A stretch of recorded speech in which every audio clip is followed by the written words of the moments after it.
By the time the lake went silent, I knew someone had crossed a line. The water that once whispered against the reeds was gone, sucked away by a decision made in a meeting room I wasn't invited to. And what they didn't expect was that gravity keeps receipts. This isn't just a story about an HOA feud. It's about control, arrogance, and the moment nature stops negotiating. The lake sat at the bottom of my property like a held breath. For decades, a narrow creek fed it from the hills, winding through shared land before slipping past the HOA's manicured shoreline. Everyone knew the arrangement. The creek was natural, recorded, and protected. It kept my fish alive, my dock floating, and their lawns green, until one summer morning when the flow slowed to a trickle. At first, I assumed drought.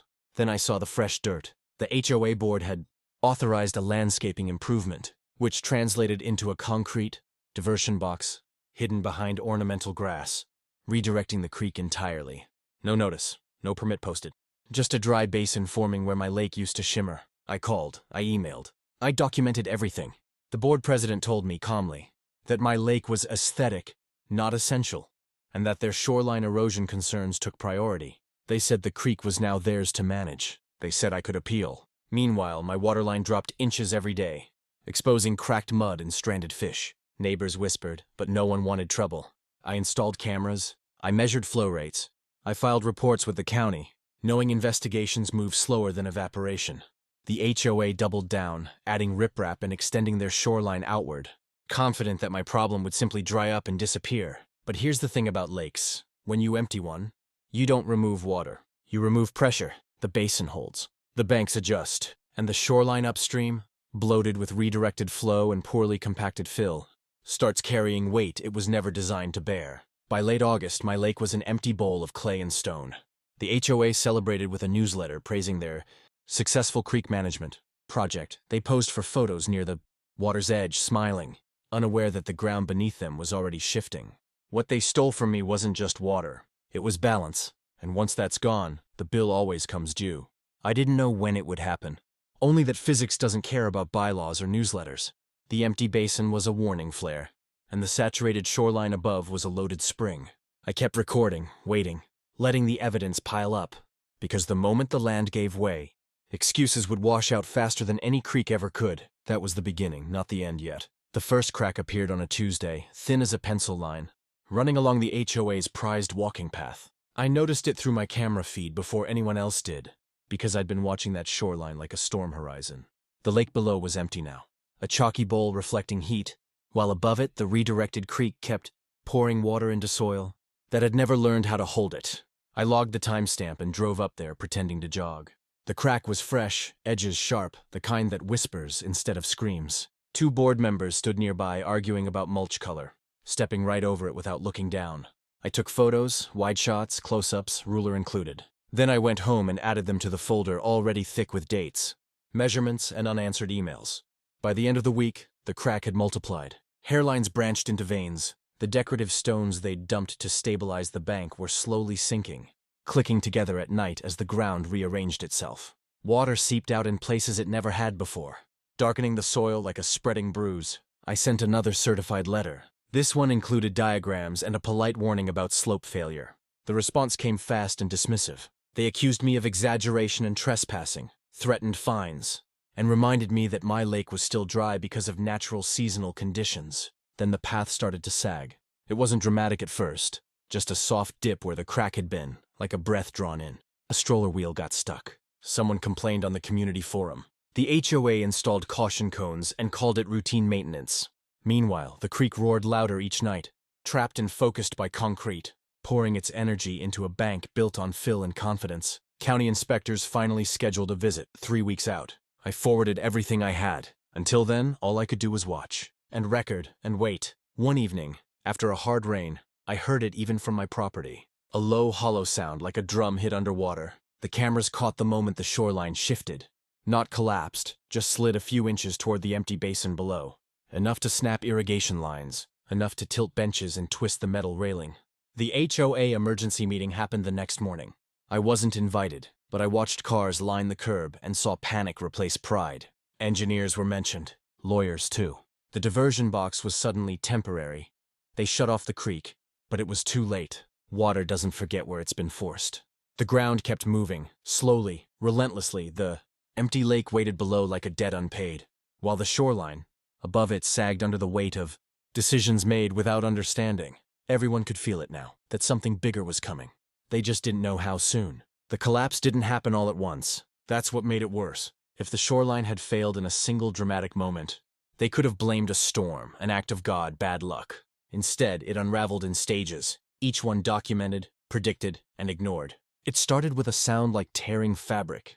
One of the cameras caught it just after dawn, when the walking path was empty and the light was flat. A section of shoreline slumped downward, slow enough to watch frame by frame, fast enough to snap roots and shear irrigation pipes clean in half. Mud spilled forward, not into water, but into air, dropping toward the empty basin that used to be my lake. By noon, the HOA had taped off the area.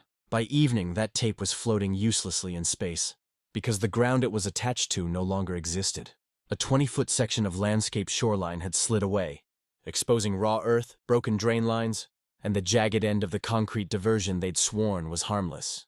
That's when panic replaced denial. Trucks arrived, then engineers, then lawyers who didn't want their names on anything written down. The creek, once proudly redirected, was now shut behind hastily placed barriers. But the water had already done its work. Saturated soil doesn't reset just because someone changes their mind. It remembers every gallon. The next morning, another section failed. This one took part of the path with it, folding asphalt like cardboard and dumping it into the basin below. Homeowners gathered at the fence, phones out, whispering. Some recognized me. Some finally asked questions. I told them the truth, calmly, and showed them dates, letters, photos.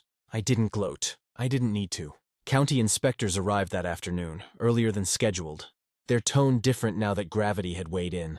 They measured angles, probed soil, and followed the creek backward until they reached the diversion box. It took less than 10 minutes for one of them to say the word, unauthorized. That single word changed everything. Stop work orders went up, fines followed. Emergency stabilization was mandated, not suggested. The HOA board president stopped returning calls entirely. Their newsletter disappeared. The forums went silent. What remained was a raw, open wound along the shoreline, and a very public question no one wanted to answer. Where did the water go? And why was the lake below still empty? Because undoing damage takes longer than causing it. The basin now held debris instead of reflections. Broken benches lay where fish once swam, and above it, the shoreline continued to creep, millimeter by millimeter, reminding everyone that land, once disturbed, doesn't politely stop moving just because paperwork finally catches up. This wasn't over. The collapse had exposed more than soil. It exposed responsibility, and the next phase wouldn't be measured in feet of dirt, but in consequences. Once the county stepped in, the story stopped being about a dry lake and started being about liability. The inspectors returned with engineers of their own, people who spoke in numbers and angles instead of opinions. They mapped the slide zone, drove stakes into the unstable ground, and painted lines that everyone was told not to cross. Those lines crept closer to the HOA's amenities every day. The board finally sent a formal notice. This time the tone was different. No more confidence, no more lectures about aesthetics. They acknowledged the diversion. They acknowledged the collapse. They framed it as an unintended outcome, carefully avoiding words like fault or responsibility. They asked for cooperation. I cooperated by handing over everything. Emails, certified letters, time-stamped footage, flow measurements, screenshots of the newsletter celebrating the creek project, and the original survey showing the creek's protected status. The county didn't just skim it. They built a timeline, and timelines are dangerous when you've ignored warnings. Emergency contractors worked day and night, drilling pilings and laying backfill to stop the shoreline from sliding further. The cost climbed into numbers that made homeowners gasp. Special assessments were announced. Meetings turned hostile. People wanted to know who approved what and when. Fingers pointed upward, then outward, then everywhere at once. And still, my lake stayed empty. Refilling it wasn't as simple as reopening the creek. The basin had dried, cracked, and compacted. Reintroducing water too fast could cause failures on my side now. Engineers warned me to go slow, to let the soil rehydrate gradually. Ironically, after all the damage, caution finally mattered. The HOA asked for access to my property to help coordinate restoration. Their lawyer phrased it carefully. I said no, politely, and referred them to the county. Cooperation didn't mean surrendering control again. I'd learned that lesson the hard way. Then the lawsuit started. Homeowners sued the HOA. The HOA's insurer pushed back. The board members hired separate counsel. Depositions followed. Under oath, stories changed. Memories softened. But documents don't forget. One board member admitted they'd been warned the diversion needed permits. Another admitted they rushed it to beat the rainy season. That admission traveled fast. Meanwhile, the collapsed shoreline became a landmark. Fencing went up. Signs warned of unstable ground. Kids were kept away. What had once been a selling point was now a cautionary tale. Visible proof of what happens when control outruns understanding. When the county finally ordered the creek restored to its original course, it felt anticlimactic. The concrete box was removed in pieces, hauled away like evidence. Water trickled back toward my basin, tentative at first, then steadier. The lake began to return inch by inch. Not as it was, but as it would be now, shaped by everything that had happened above it. And as the water rose, it mirrored a truth the HOA couldn't escape anymore. Some mistakes don't drain away. They settle, they reflect, and they last. By the time the lake was half full again, the neighborhood felt different, quieter, humbled. Water returned slowly, seeping into cracks, darkening clay, lifting debris that had sat exposed for months. Each inch felt earned. Engineers monitored the refill daily, measuring pressure, watching both banks like nervous parents. No one wanted another failure, especially not with the county still involved. The HOA board dissolved before the lake reached the old dock line. Resignations came without speeches. Interim managers were appointed, professionals this time, people who understood that nature doesn't recognize authority titles. Lawsuits settled quietly, numbers sealed behind non-disclosure agreements. But everyone knew the assessments weren't going away. The cost of control had been distributed, line by line, across monthly statements. One afternoon, I stood at the edge of the basin as water lapped against stone again. Fish had been restocked. Birds returned first, then frogs. The reflection wasn't perfect, but it was real.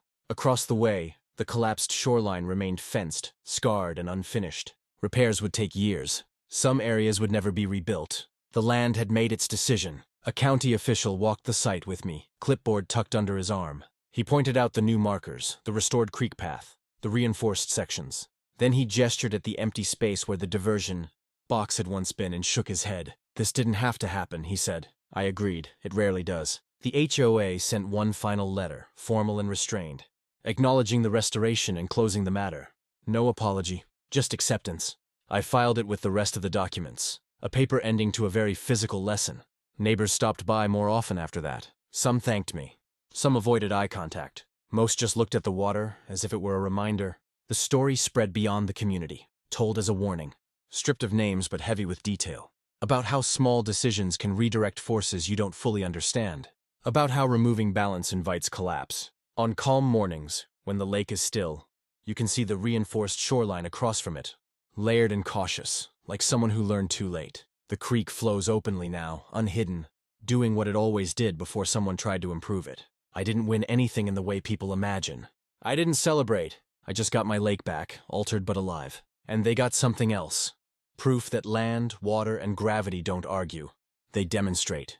When I hear the creek at night, steady and unbothered, I think about that first silent morning when the lake went dry. About how the absence of water revealed everything. The empty basin didn't end the story. It told it. And the shoreline collapse was just the punctuation.